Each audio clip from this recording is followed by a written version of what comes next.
So don't let them steal your light. Don't let them break your stride. There's light on the other side. You'll see all the rain clouds follow me. It's a revolution. Gonna make it out tonight. It's a revolution.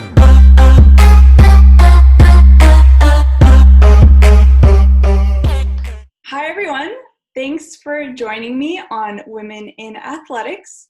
This week I'm so excited to have former teammate of mine, Christina Carreira. She and her partner are two-time junior world medalists, 2020 US pewter medalists, US junior champions, and Grand Prix medalists. So thank you so much for joining me today. Thank you for having me. Yeah, so tell me a little bit about how you originally got started with figure skating. So my mom was a skating coach, and she would always take me out of the rink. So I was always there already. So she decided to put me in learn to skate classes, and I loved it right away. I've been skating ever since. Nice. And what was your favorite thing about skating? I really love performing. Like, I was a type of kid that would always put on shows at home during the holidays and stuff like that. I love performing, so I love competing. I did freestyle and dance for a long time, then I eventually just went with dance. Yeah, that's the great thing about skating, especially because each year you have a different program, so you can try out a different, almost like personality, different costumes, makeup looks. Yeah, I like trying new styles. Yeah, for sure. So you loved performing, and when was the first time you really started to feel pressure in your sport? Honestly, it was pretty late. Like, probably not until we represented the US internationally, because I skated with my previous partner in Canada. And to be quite honest, like, we had a pretty easy time at competitions, like all really easily. And then all of a sudden, I got a new partner, and we started competing internationally, and I was like, whoa, there's a lot more out there. It's not it's not as easy as I thought. So probably when I was like 13, 14. Did you feel like the discrepancy was between how Canada treats their skaters, or it was just because you weren't on the same rank level? No, it was just because I wasn't on the same level. Hmm. In Canada, I never got to like the international level or even the junior level. So it's completely different. Yeah. Where was most of this pressure coming from that you felt? Was it coaches, officials, parents? Mostly myself. I'm a people pleaser, and I need the people around me to be happy with me. So whenever I feel like I can't do that, that upsets me, but it like motivates me to work harder. So it all works out. Yeah. Did someone maybe say something to make you feel like you weren't pleasing them, or you just kind of brought that on yourself? You like manifested those feelings? Oh, actually, so whenever we started competing internationally, ISU like posts your videos, and for a couple of seasons, I was obsessed with like reading the comments. I don't know if you ever read yours, but they are so mean. Really? So mean. Yeah. Or at least we had some. There was this one French lady, she hated us. Oh my Like, and I would read those, and like, of course, like, your coaches are tough on you because they want you to get better. And like, I don't know, I was thinking of all my correction, and I was reading what this lady was saying, and it was like kind of working, like it all made sense in my head. I don't know. And that made me super upset. So I felt like I was disappointing like those people more than my coaches and the officials. Interesting. Yeah. So I don't read those anymore. I don't think that thought ever crossed my mind. Like, I would look at how many views my videos got, but I never actually went into the comments. Oh, some of them are vicious. Like, if you hate me that much, just don't watch. You don't have to watch. Yeah. Yeah. I feel like that's a really big thing also with like social media now. It's so easy to just sit behind a screen and say anything. Like, I don't know why anyone say stuff like that, but yeah. And a lot of those comments, like you said, can tumble into insecurities about how you look when there's really nothing to worry about. Mm-hmm. And it's so much harder, especially for elite athletes. I mean, you have the pressure of competing well, your coaches, so many people that you don't want to disappoint, and then to have others that don't even know maybe anything about the sport or you in specific trying to like manipulate you and make you feel guilty. It's crazy. Right. Because like when you think about it, the only people that like matter in a way are like your coaches and the judges. Like at the end of the day, those are the people there to judge you. Yeah. So you said around 13 is where you really started to feel that internal pressure with yourself. Did you, because I know now you work with a nutritionist, right? You work with Carrie? I work with Carrie, and I have another one back home in Montreal that I work with. I work with both. Oh, that's good. So do you see that one when you go home, or it's just a combination of the two together? He's the one that made my meal plan. So I follow a meal plan, and when I go back home, he does like body comp. I do it with Carrie also, but both of them kind of check up on me. Yeah. So what was the leading factor that made you want to reach out to a nutritionist? Because I know for a while you weren't using one, correct? So we started like kind of, so with US figure skating, like when you start doing well, they're kind of like, you need to speak to a nutritionist. So probably when I was like 15, I think I started. Her name was Sarah. It wasn't Carrie. And she kind of like guided me through it. At that point, I honestly like didn't really need it that much. I could kind of eat whatever I wanted. And then in 2018, that was like my last stretch of puberty. And my body, like, it kind of like swelled up. I don't know. It wasn't really like fat, but I didn't look right and I didn't feel right. And I wasn't fueling my body properly.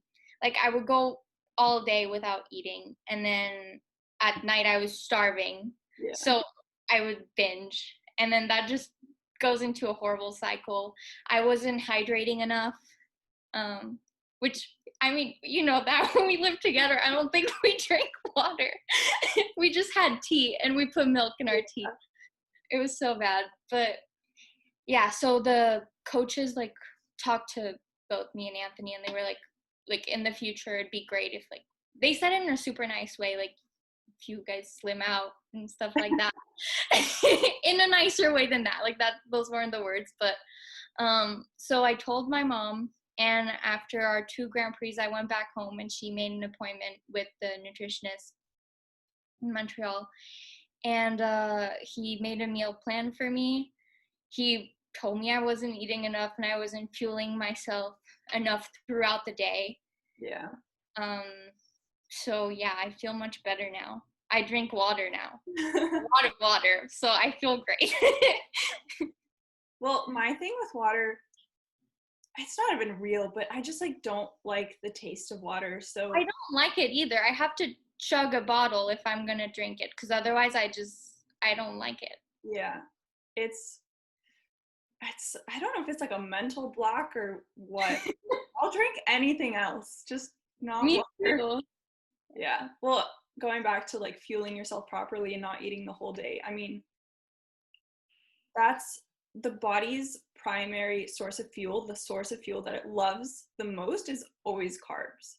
So especially, I mean, I'm taking a nutrition class now, and my teacher was talking about like, why do athletes think that they shouldn't eat carbs when that's what they need to perform? And I mean, maybe when you're a general population, you can get away with it, but when you're an athlete, you can't. Like, if you're going to hit that wall, you're going to hit it. And if that's in the middle of your program, like, you're screwed because you still have the rest of it to go. So it's just this like mentality of, what are we trying to do? Are we trying to lose weight and just look good on a picture? Or are we trying to fuel our bodies for optimal performance? Are we trying to perform our best? And is that like the best interest in mind? And that's why it's so great to work with a nutritionist, because they can help you find the happy medium of the two of those together.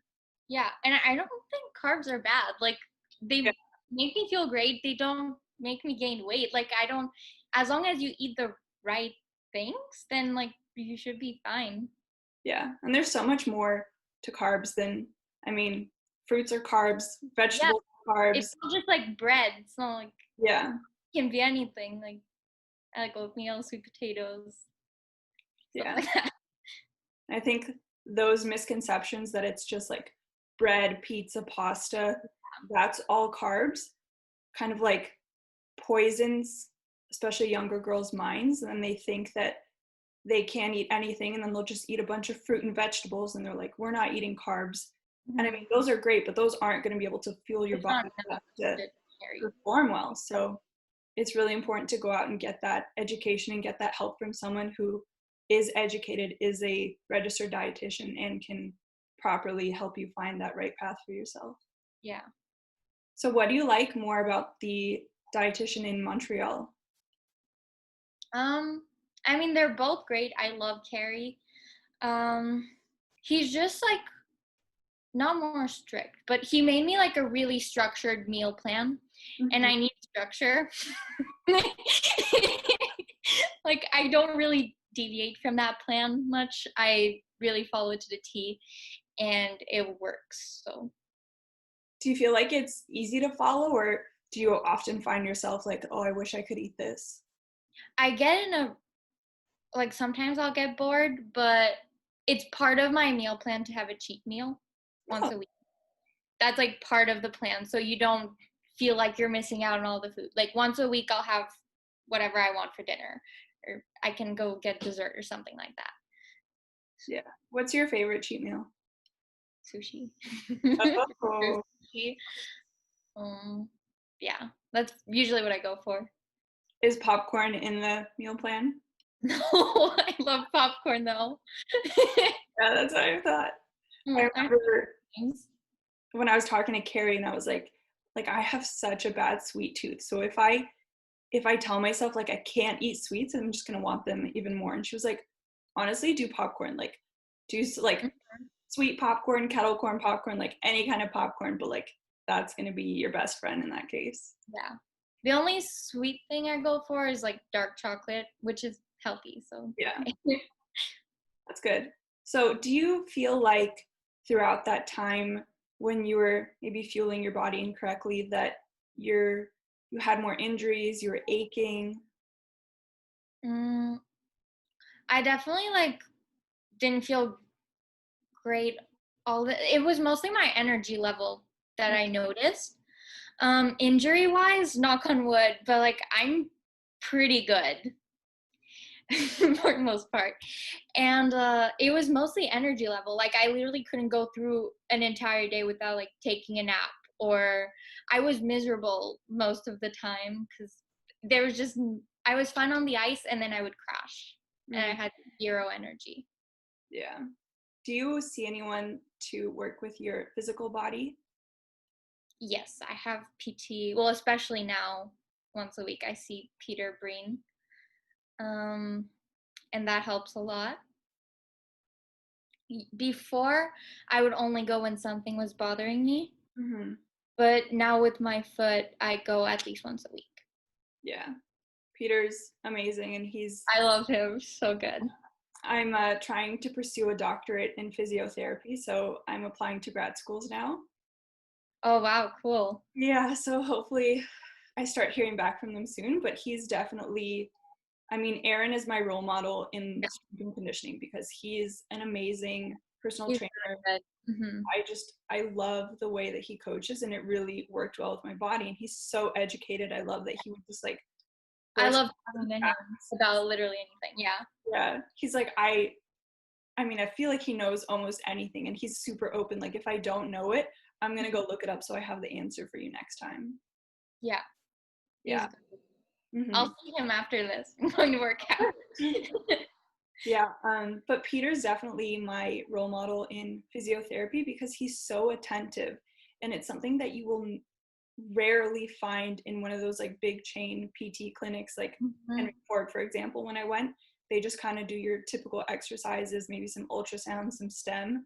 But Peter really like digs deep into the problem and gives you his undivided attention. And Oh, yeah, he's great. Yeah. I also work, I don't know if you ever went to her, Kristen, and Ann Arbor. She was Yeah. really good too. I like both of them. Yeah. And then do you still see the massage therapist, Al? Yes. He's busy right now, but I apparently there's like a 2-week waiting list. Oh my God.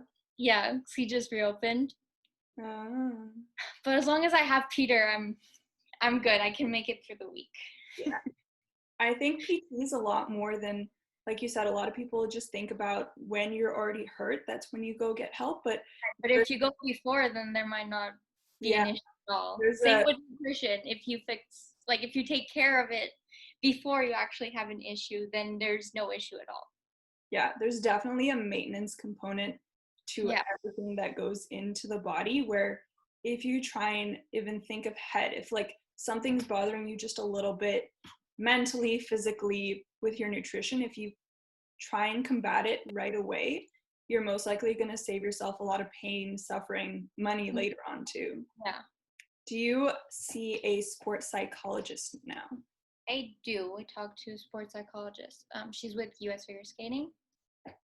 And I'm usually pretty good. I talk to my mom a lot. She's where I get all my anger out.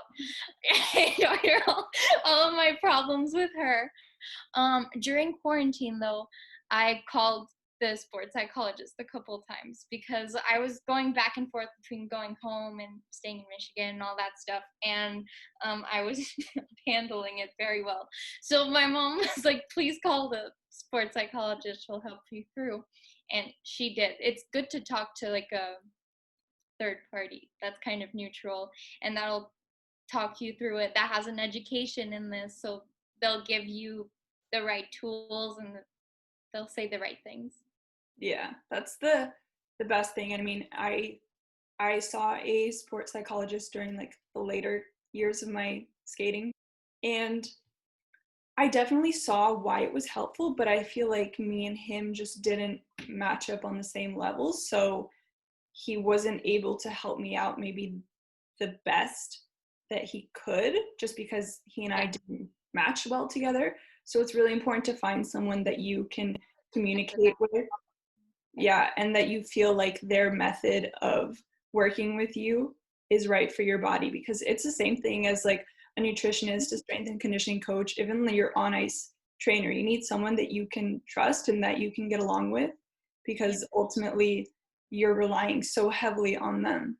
Yeah. And I even now, since I retired, I see a counselor, because I do think it's so important to take care of your mental health, because you can talk to friends all you want. You can talk to family, like you said.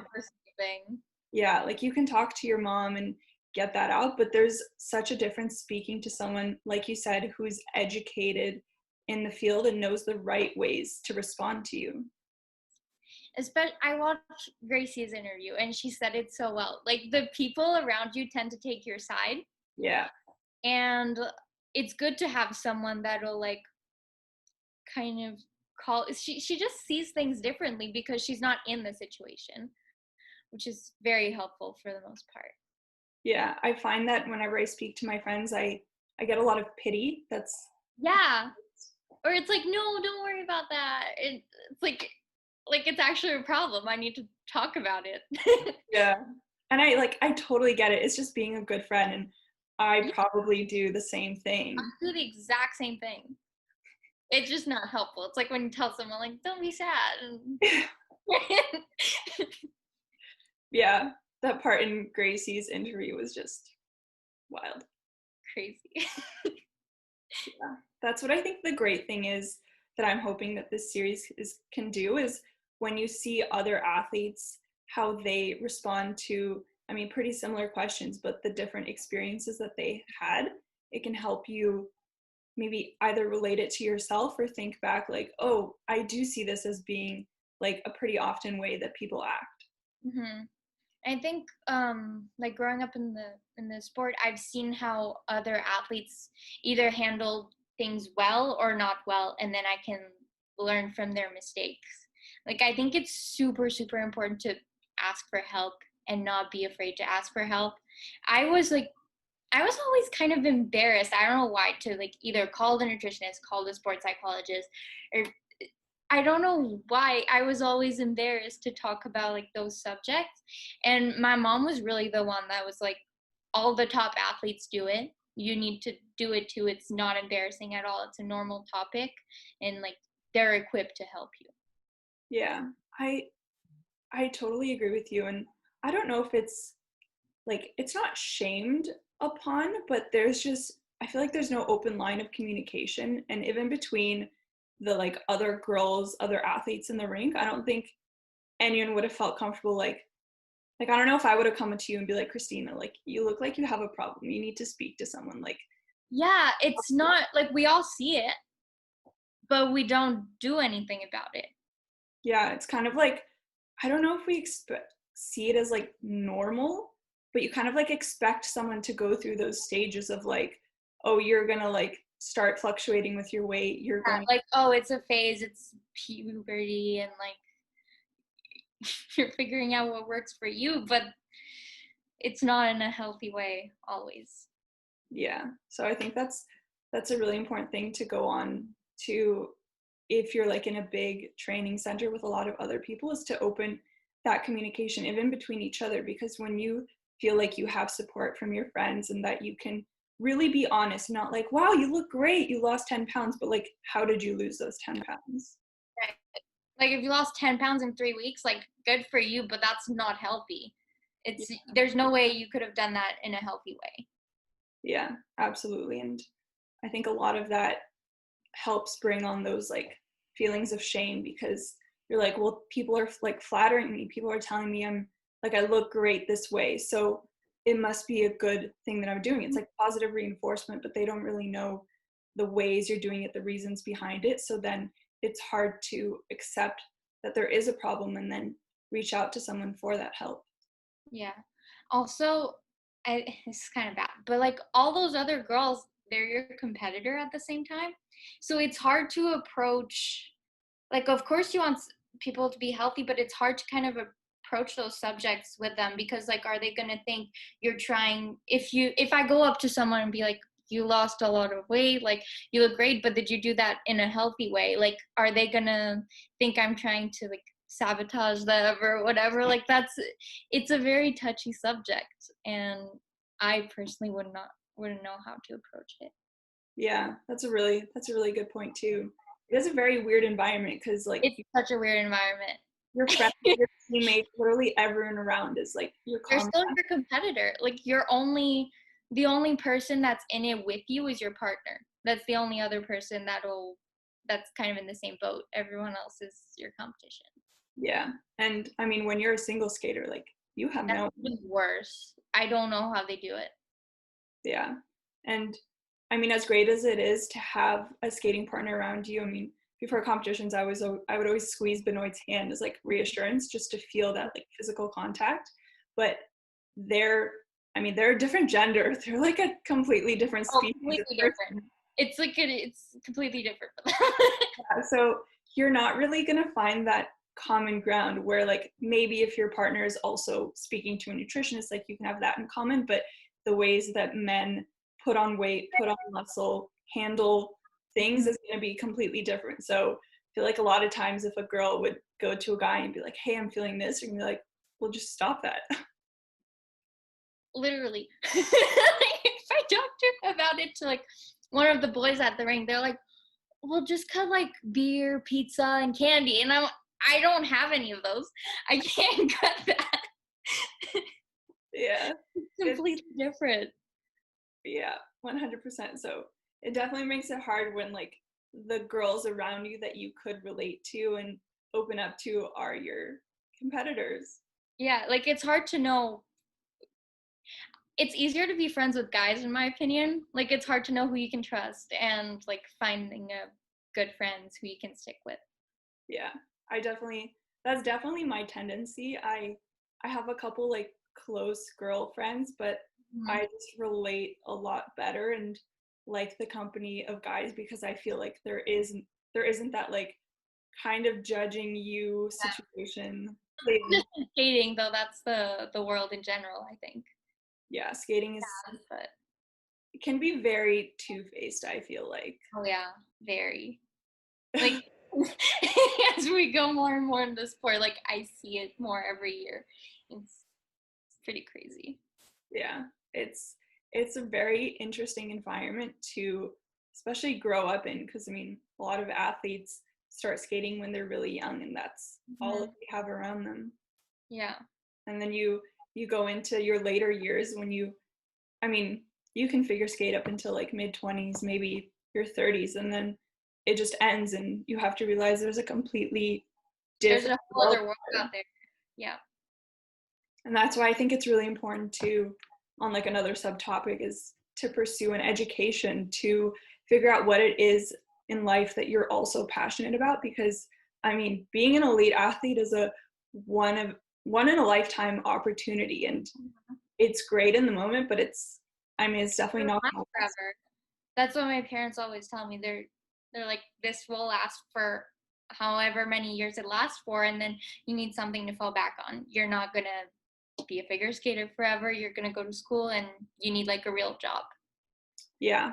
And I think that also ties into the way that you treat your body when you're an elite athlete, because you may think, oh, I'm only having these habits for this time. My injury is only now. It's only affecting my life now because I'm an athlete and I'm pushing my body to this way. Well, if you push that body to that way for 20 years, 15 years or so, that's going to stay with you afterwards. That is your habit, and you have a completely separate life to live. I mean, you need quality of life beyond your figure skating years, and so many Yeah, athletes. the rest of your life is more important than just this. Like this is great in the moment, but once you're done, you need something to fall back on. Like your body still needs to be intact. And yeah. Yeah, you can't just drive your body into the ground for this many years and then expect yourself to be fine. Like you're going to be left with some real issues. For sure. Yeah, and that's why it's important, of course, to reach out for help during your skating years. Afterwards, during is definitely better, because then you can keep up that maintenance when you're done and have a smooth transition. Because have you watched the Weight of Gold documentary? Yeah, I did. That was incredibly powerful, just to see how much you can fall after the Olympics, and really any competition if you think about it. When you retire, I mean, it's just being like shot out into a completely different world, and you have no idea what to do with yourself, how to handle it. And I think that's why, I mean, I'm sure a lot of skaters truly just love figure skating, and that's why they want to become skating coaches. But I think That's why it's hard to quit for a lot of people, because you're like a child again. You're exploring the world like you don't know anything. And yeah. it's very easy to stick with what you're comfortable with, Yeah. instead of venturing out into the world and seeing what all the other great things that you can do. Yeah. Figure skating is incredibly expensive too. Yeah. I don't think people realize how expensive it is. It's insane. Yep, just the on ice coaching in itself is so expensive. And then if you want a strength and conditioning coach, a nutritionist, a PT, a sports psychologist, I mean, those all rack up. And I think US figure skating can reimburse you. I think for me, they reimbursed the sports psychologist, but I think the nutritionist was free too. There's definitely still a lot that goes into it. We're super, like, they take really good care of us, US figure skating. Like nutritionist is free, sports psychologist, all the extra stuff is free for us. And then there's a lot of things they reimburse, but it's for all those past years, it's so much money. Yeah. And I don't know how it was for you to find those resources, but I felt like they were free after I learned about them and after I started seeing them, but I wasn't told this is the person in your area that you can go see. And I kind of felt like that was something that I could have really used, because I mean, the only reason I started seeing the nutritionist was because I had a year where I lost a lot of weight. And I remember first Igor was like, wow, you look great. And then like 2 months in, he was like, are you okay? And I was Yeah, like, so I remember one time I think you were doing parts or something. Igor was like, she looks so pale. She looks sick. And I was like, yeah. yeah. And I didn't even feel that it was a problem at that point, because I just started getting into a habit of eating that way, and I lost a lot of weight, and I was like, cool. And then I just continued doing that, and I was depriving my body so badly that I just like completely plummeted, and I didn't have any energy to do run-throughs, like literally nothing. I would finish the program and I'd just be so winded, and he was like, why are you so tired? I was like, I don't know, I have nothing in my body. So yeah, that's why I originally started seeing the nutritionist, is because after that time, Adrian was like, oh, you know, there's actually someone who comes to the rink that you can work with. And I was like, there is? Like, why wasn't I told this when I was doing a Swan Lake program and people were beating on me that I was too fat to look like a ballerina? Like, I would have loved that help then, because then I wouldn't have had that dip in my performance. Yeah, as soon as I started going through puberty and my body started changing, my mom was like, you should just talk to there's no problem, but just like talk to someone just so you have an idea of what you need to like fuel yourself. Yeah, that's really good that you've had her as that leading force, because yeah, thank God I have her, honestly, because I don't even know if I'd be talking to Carrie, or I for sure wouldn't have the person in Montreal that helps me. yeah, it's an interesting dynamic having like your typical Soviet Union coaches. There's definitely a different way that they get information across, even if it is with good intentions. The like way of communicating is just a little bit different, and it was hard to change that mentality and work with a nutritionist and be like, oh well, I have to eat carbs and this and that, and then people being like, oh but like you're eating too much, why are you eating that? It's like, no, this is the reasoning behind it. This is what my body actually needs. I'm not getting fatter, I'm just changing my body composition.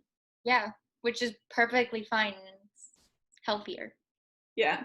So through all the experiences that you've been through and all the people that have helped you, what would be your biggest advice to other girls who may be watching this video?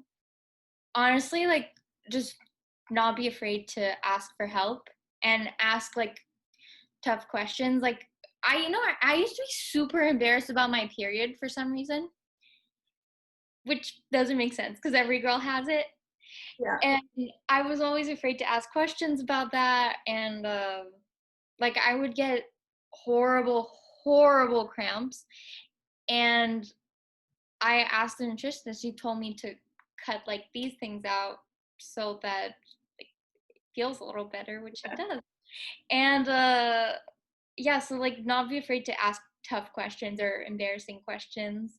They've heard it all. You're most likely not the worst thing they've seen. Yeah. Like, it's okay to ask for help. Yeah, that's a really interesting point. I didn't really know that there are different foods that can like minimize your period cramps. Mm-hmm. I mean, for me, it's like I can't have dairy just in general, but mostly for that, I have to cut it out. Yeah, and there's a lot of athletes, they face, you have your female triad, which is eating disorders, menstrual disturbances, which then leads to bone mineral loss. And I think a lot of high level athletes either have inconsistent periods or lose them for several months at a time. And you're always like, wow, I don't have to deal with this every month. But Not such a bad thing, but I mean, at the same time, like I used to actually get upset because I wouldn't lose mine. Like, I was like, oh, I must be not working hard enough for me not to lose them, which is not true. Like, it's just healthy. yeah, there's definitely a different component. And I remember when like you see Victoria's Secret models, right? Like those girls are tiny. And throughout the past couple of years, a lot of them have been having children. And I genuinely was like, I'm surprised that you're fertile, because Me too. being at that low body weight for however long they model for, like that can't possibly be healthy. So, I mean, I was very impressed when a lot of them had children. Me too. I mean, a few of them have issues, and they've talked about their issues, which like it all makes sense. Like, I wasn't very shocked, but I am surprised they're getting pregnant. Yeah, there's definitely maybe they had a tough time. We don't know. Yeah, that's true. There's definitely a lot more that goes into how you fuel your body more than just like your performance. I mean, inside your body is changing and it's trying to save all of its energy basically to pump your heart to make sure that your organs are working. And so, I mean, you may be losing your period now, being at low body weight, but you have to realize, think ahead, like, what is the rest of my life going to be after this? I have like 60 years to go. Like, how do I want to treat my body for longevity? Mm-hmm. It's also not maintainable. Like, you can only go so long without fueling your body until you binge or start eating again, and then it's going to end up being worse, which is why, like, now if I see my body weight's going up a little bit or something, like, I ask for help right away, and I'm like, we need to fix something in what I'm eating because something's not working out. But I don't go back to not eating the entire day and then eating a lot at night. Yeah. That didn't work. Yeah, you're definitely going to crash and hit that wall. And yeah, I mean, you did go through those experiences and those helped you learn that that's not the right way to proceed. And even when things do seem a little gloom, like, you understand that that's not going to help you in the long run. That's not going to help you be the best athlete, the best female that your body needs to be. Your body's going to crash, it's going to hit a wall, and you really have to be proactive in the measures that you're taking in order to protect yourself long term.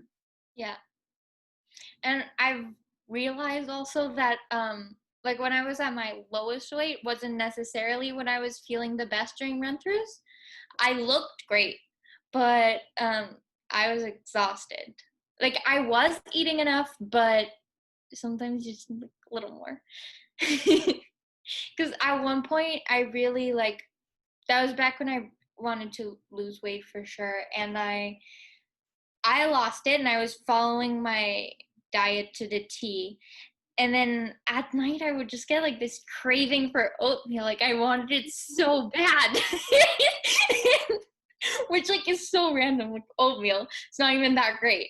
But I texted the nutritionist and they were like, yeah, just have it, it's fine. Your body's just doing more and needs a little bit of carb at night, that's okay. So also, like, listen to your body, 'cause it knows what it needs. Yeah, definitely. The more you fuel yourself, the more efficient your body's going to work, the higher your metabolism is going to be. And I mean, the more food your body can process quicker. So it's actually going to benefit you. I'm not saying like go binge, but eating the right foods in a greater quantity is going to make your body run better because that's what it's made to do. Mm-hmm. Same with gaining muscle. I mean, gaining muscle is such a controversial topic, I feel like, in figure skating.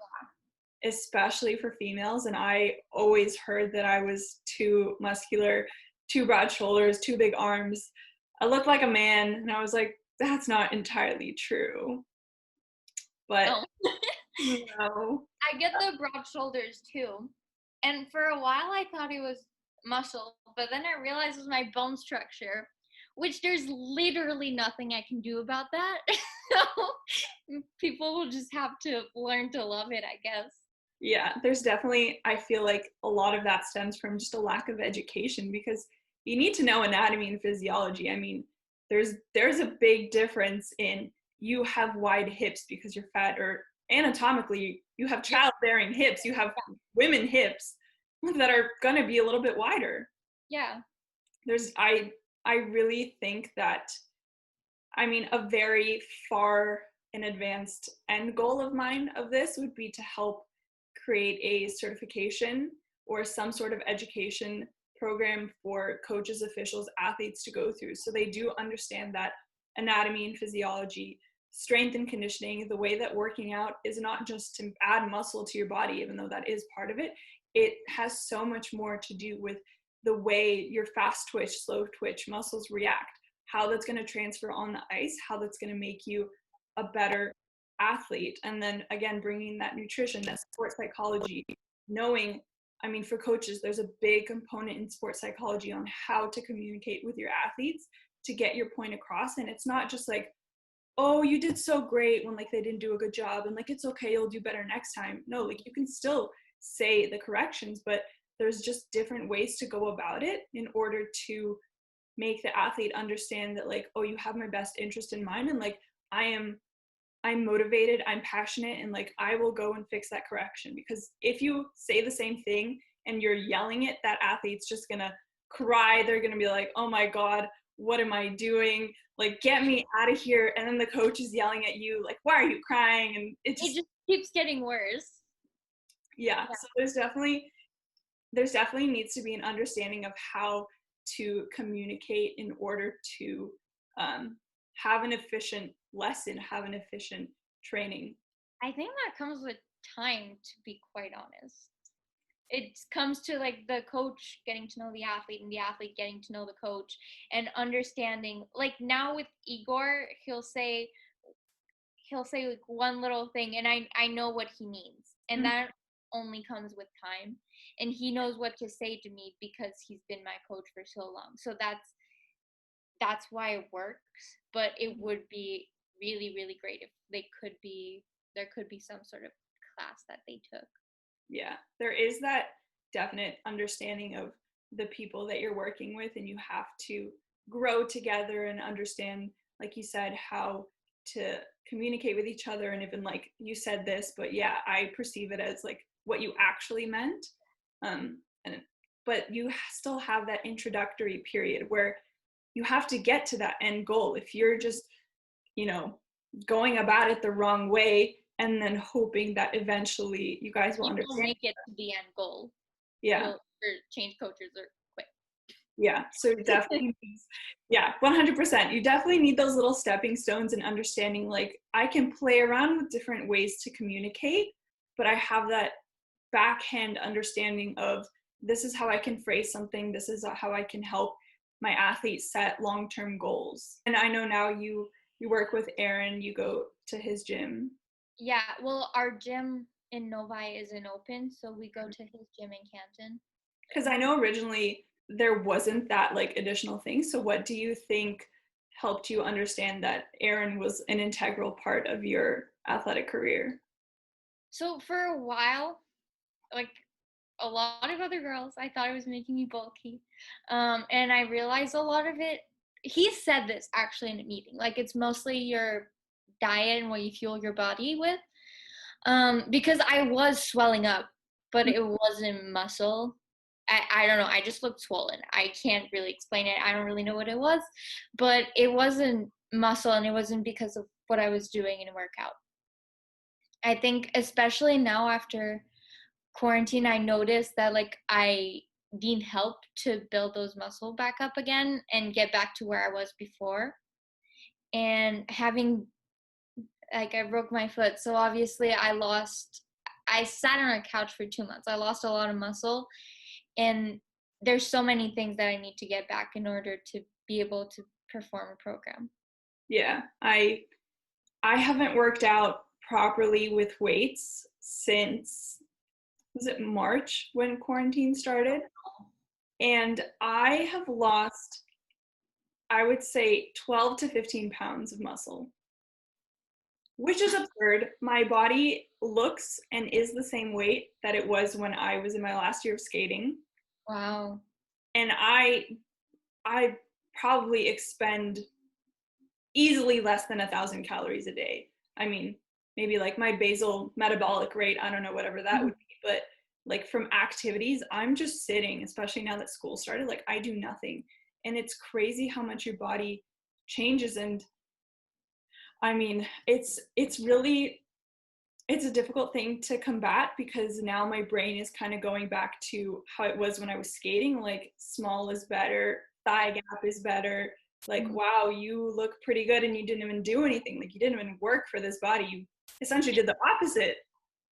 I know, I looked like I was kind of shocked. I looked pretty good in quarantine. My weight was the same or lower. Yeah, I was like, what? Okay. And then I started getting muscle again. And yeah, but it takes that mental switch of more muscle. I mean, muscle weighs more than fat. You're going to weigh more when you have more muscle, but like a transition period where your body readjusts. Yeah, you're going to look completely different if you gain 5 pounds of muscle versus 5 pounds of fat. So it is now where I look this way and I'm like, well, when gyms open back up, like I'm really going to hit the gym and I'm going to try and work on hypertrophy and change my physique. But there is still that one little part of me that's like, but should you? Like, you're probably not going to be able to fit into those jeans again if you do. Like, and that was such a struggle when you're skating. Like, I could find no denim jeans that my thighs would fit into. My legs, like, my legs are not the part of my body that like I struggle with. It's mostly upper body that builds muscle easily, so I don't have that issue. But yeah, like I do notice my upper body. But I like when you see like defined muscle. I Yeah. don't like when it's just like a like to me Tessa and Meryl always looked great. Like they didn't. I don't think they looked like a man on the ice. Like they looked great. They looked fit and they looked like athletes. So and they seem to be doing it in a healthy way. Like they looked healthy and strong. Yeah. I mean, I preach strong is beautiful because strong is healthy, because your muscles are going to help you accomplish those incredible feats that it takes to be that elite athlete, that it takes to be the best in your sport. So, I mean, your body is your temple. It is your shrine. You better take care of it and put everything you have. Like, it may be expensive. You may be like, no, I'm okay. I don't really need that sports psychologist, that nutritionist, that strength coach, that PT. You do. And if you want to save yourself from putting in more afterwards, it's better to slowly invest and take care of your body than to just run it into the ground and then slowly try and climb your way back out. Yeah. Especially with sports psychology. That's another thing that like I feel it's not frowned upon to like talk to a sports psychologist, but I don't know, I always felt like I was weak for having to talk about it. Which it's not, but you need to talk about those issues off ice because often they'll affect the way you're training because you're busy thinking about something that happened off ice. Yeah. So you need to like have a clear mind. Yeah, and that was a good thing that Gracie brought up in our chat, is that if you don't want to speak to a sports psychologist, it can be a normal psychologist, because a lot of times it can be something completely unrelated to your life on the ice. I mean, for me, I had trouble combating the fatigue I would feel at a run through. That to me was like the scariest thing, and that was like my mental block. But I mean, there can be personal things, family things that are getting in your way. And so just speaking to someone, again, who's educated in the way they respond and the tools that they give you is really, I think, going to be a game changer. Mm-hmm. I mean, mine is a sports psychologist, but I'd say like more than 90% of the time we don't talk about skating. Like skating is usually not the issue. Yeah, there doesn't have to be that pressure of this. No, you don't have to talk about unless that's the issue, you don't have to talk about your sport. You talk about whatever you need to talk through. Yeah, your sports psychologist or psychologist should definitely be like your confidant. Like, mm-hmm. they're an educated best friend. I mean, yeah, that's a good way to put it. Yeah, because you need to trust them in like pouring out your heart and saying whatever is on your mind. And at least for me, a lot of times I find it easier to speak to someone like that who is educated and doesn't know like everything about my personal life, because they're just there to hear like essentially like the worst of you, your deepest, darkest thoughts. Yeah. And they're not gonna like see you outside and be like, oh, I know what you're thinking, like maybe a friend would. Yeah, they don't judge. They can't say anything. They legally can't say anything to anyone. Yeah. So you can literally tell them anything. It's great. Yeah. It's like, you know, when you're little, you have those journals with the lock on them. Yeah. You're like a locked person. They're gonna keep all your secrets. Well, thank you so much for joining this chat. I had a great time speaking to you, and hopefully a lot of what we talked about can resonate with other athletes and help them get through maybe some troubling times. Yeah, I hope so. Thank you so much for having me.